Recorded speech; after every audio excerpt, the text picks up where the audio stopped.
All land once was no man's land, which now is only one man's paradise, which no man born of woman's womb, nor woman born of no man's owns.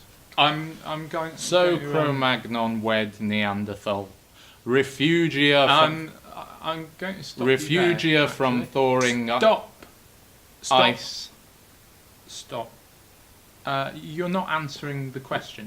What was the question? What are you trying to achieve? Well, I thought the best way to illustrate that was by reading one of the poems. No poems. No, nobody likes poems. Poems. And while we're doing this, please. Poetry is the whole point of this. Try to keep the poems out of it. What? Sorry? Why do you write? Ostensibly as a means of non-transitory communication, so to convey meaning, but meaning that will last. Look upon my works, ye mighty, and despair. Look on my works. Yes, exactly. See, that was poetry you were quoting there. Yeah. Not your poetry, though.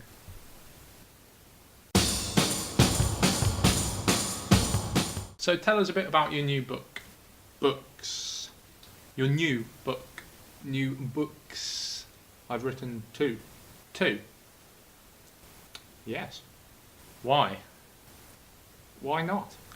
Do stop me if I'm speaking out of turn here, but I was given to understand that public demand for your poetry wasn't exactly... No. I'm not motivated by public demand. Well, what are you motivated by? The creative urge. You mean the muse?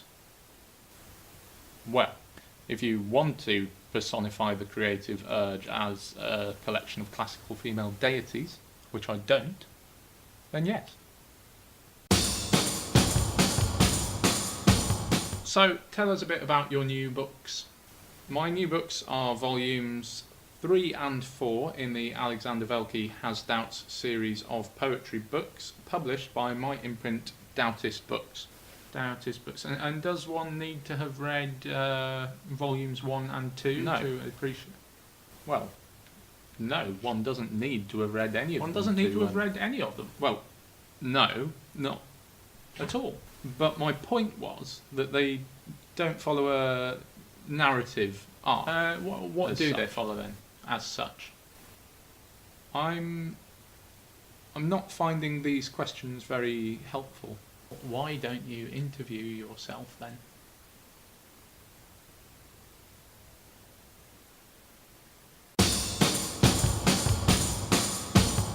So tell us a bit about Has Doubts Volume 3. Volume 3 is called In the Men's Room, and it's about nature and destiny. I was reading a poem from it earlier, actually. Probably the best poem from that was the best. Well, it's all subjective, isn't it? I mean, most people would probably prefer the more spoken wordy stuff, I suppose. I prefer the best stuff. Well, as opposed to the serious stuff, in as much as I do serious. And how much do you do? Well, I'm never entirely serious, but I do take levity very seriously. So there's gravity in your levity. There's weight in my... There's gravitas in your levitas. Well, I've never been accused of gravitas. What have you been accused of? All sorts of things. Arson? Being disappointingly traditional and pedestrian. That was theft. Yeah, that was quite a memorable murder accusation. Rape? No, nothing like that. Larceny? No. Felony? No. Buggery? No. Thuggery? No. Muggery? No. Chuggery? Can we please talk about my poetry book? Kicking a pig? No. Obstructing a pug? Deconstructing a fig cheesecake? A fig cheesecake? Reconstructing a mug? Well, what do you want to say? You're the interviewer. Interview me. Isn't this all a bit of a conceit? I mean, even more than it ordinarily would be.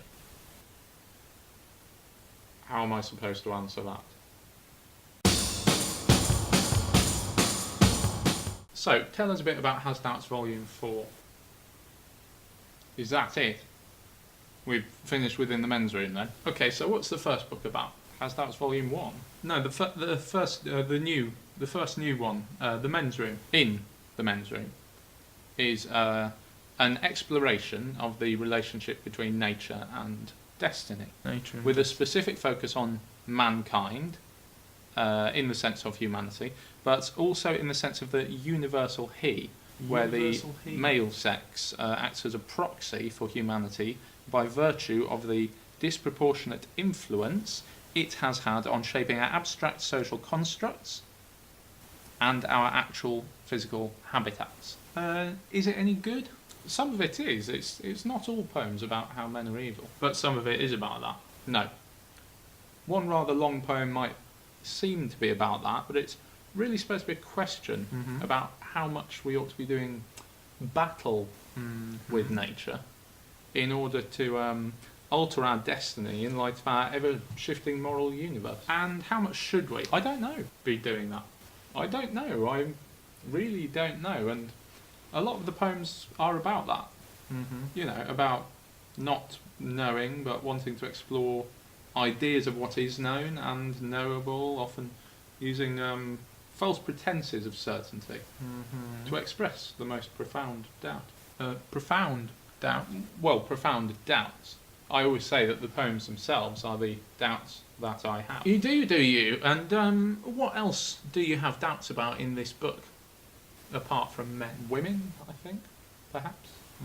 Trans people, intersex people. The difference between sex and gender, the extent to which either or both are natural or not. Other questions concerning nature and destiny in humans and non-human animals. Plants, consumption, environmentalism, drainage, narcissism, farming, incest, the usual suspects. Yes, there are a couple of poems about defecation too. And love? Maybe. So, tell us a bit about Has Doubts Volume 4. Well, I wrote the fourth volume at the same time as the third, which is why it ended up being finished at the same time. Yeah, that would seem to follow. Yes. And is it thematically linked? No, not at all. It's about death. Death? And living. I see. So, would you say this is rather a wide net you're casting? No, I absolutely would not. How so? It's actually the most thematically narrow, some might say hamstrung, collection of them all. In what way is that? Well, every poem concerns the human conundrum of being tasked with both living and being fully aware that one day you will die. To rise again? No. In the afterlife? Well, maybe, maybe not, depending on your point of view, but the pretext of the misery tune. The pretext is that every conscious human adult is simultaneously both aware that death is the only certainty in life, but aware that also they are tasked with surviving, i.e. prolonging their own life as much as is possible, and thus keeping their death at bay for as long as is both possible and bearable. So number 3 was nature and nurture, nature and destiny. 1 was art and commerce, 2 was history and truth, 3 is nature and destiny, and 4 is death and living. How do we live with the knowledge of death? Are you asking me? No. Well, yes, I'm asking everyone who reads the book. Well, I like to think that when you die, you sort of you come back, not here, obviously, but somewhere where you have everything that you that you wanted in life, but you never. You don't. You can't. That would be awful. That would be worse than a whole life made of death. So, what's the best poem from the Misery time then? The best poem from the Misery tune is probably The Horror, which is a sort of a ballad about how to graduate from infancy or childhood, every human being must knowingly and willingly murder their own twin. And what if you don't have a twin? Everybody has a twin. Everybody is born with a twin. Even twins. Yes. Especially twins? Yes. No. I mean, I don't mean a physical twin who shares DNA with... Or clothes. Or clothes. I mean boyfriends. a psychological twin, a sort of spiritual child you that will not become an adult, that will not be allowed to become an adult. And this poem's called The Horror. Yes. It's about willingly murdering your child twin in order to embrace the certainty of a meaningless life resulting in an inevitable death. It's about becoming an adult, basically. That's why it's called The Horror. So, why should people buy these books? I don't know, really. That's not my... Will they like them? Sell it to me. That'll be £20, please? No, I mean, sell it to me. Make me want to give you £20. That's not really my job as a For the poet. purposes of this exercise, let's just assume that's your job, shall we? No, we shan't. That's my job as a copywriter, and I don't particularly enjoy it. My job as a poet, as an artist... So you think you're an artist? My job as an artist is to make people feel uncomfortable. So you're sort of like one of those spiky chairs that Saddam Hussein used. No, I'm not like one of those spiky chairs, but well, actually, if you look on the cover of In the Men's Room, you'll see a sort of wooden pyramid-shaped object. Right, okay. That's called a Jesus Cradle, and that's actually a reference to... a Judas Cradle? A replica Judas Cradle from photographed in the Museum of Torture in Zagreb, and that's simultaneously a reference to the poem My Bloody Chamber, named after the Angela Carter fairy tale collection, and to the role of the artist as a discomforter, a torturer, Like an inquisitor? Yes. Well, there's actually a line about that in the poem. It's basically a list of torture implements. It's a love poem. Okay. Is there a love poem in Volume 4? Is there a love poem in volume? There is a love poem in Volume 4. It's called The End, and it's about corpse disposal. I'm not very good at love poems. Within the context of contemporary poetry... Oh, please no. Within the context of contemporary poetry, why are you here? Not. You're not here. I'm not. You're not. I am not within the context of contemporary poetry. I'm not really published in any periodicals. I'm not really... I'm a Facebook poet, really. Facebook Although poet. I have actually left Facebook too. Hmm.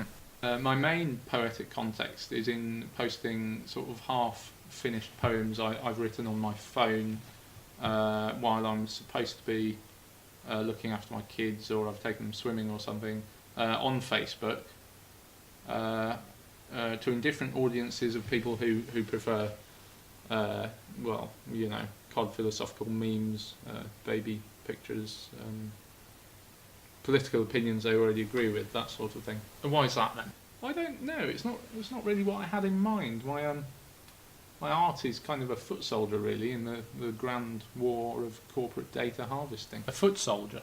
Yeah, and not a very good one either. I've probably chosen the least viable medium for corporate data harvesting. But at least you have chosen one. Yes, indeed. And what are you hoping for from all of this? Absolutely nothing. Nothing? Beyond that, a thing will have happened. A thing will have happened. Or not have happened. What? Why are you doing it? I don't know. I don't know. I do half the stupid things I do. You want people to like you. I want people to leave me alone. You write lengthy poetry collections with a view to making people uncomfortable and making people leave feel you uncomfortable. Yeah, not many people at alone. least. How many people would you like to make uncomfortable? Well, I'd like to make everyone uncomfortable, but I'm realistic. I'd settle for a few. A few hundred? Just a few. 8, 9. You could probably 5. just piss on a bus or something. Probably. From the inside, I mean, while you were on the bus. Why would I? Have you ever thought about trying to make people happy? Make people happy? Well, yes. No. Why not? No. No? No. No? Just no. No. Just no. Why no? Just no. No. You could learn to play the guitar. Ukulele? Doubt overall. Even a monkey All could glory learn to the Republic. play the ukulele. Mr. Velky, Run a marathon. go and get For them. cancer. Mr. Give Velky. something back for once, you Narcissist.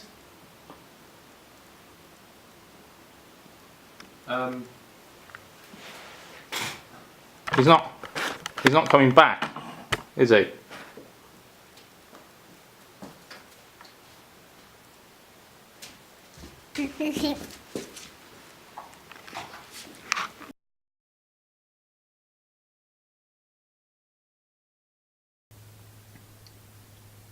I work now at that sorry spot, the fish farm in Dinmore.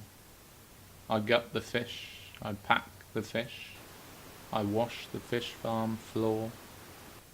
The horror waits at complex gates, untellable, untold, and all the while, on the lowing isle, we were never growing old, dear brother. We were never growing old.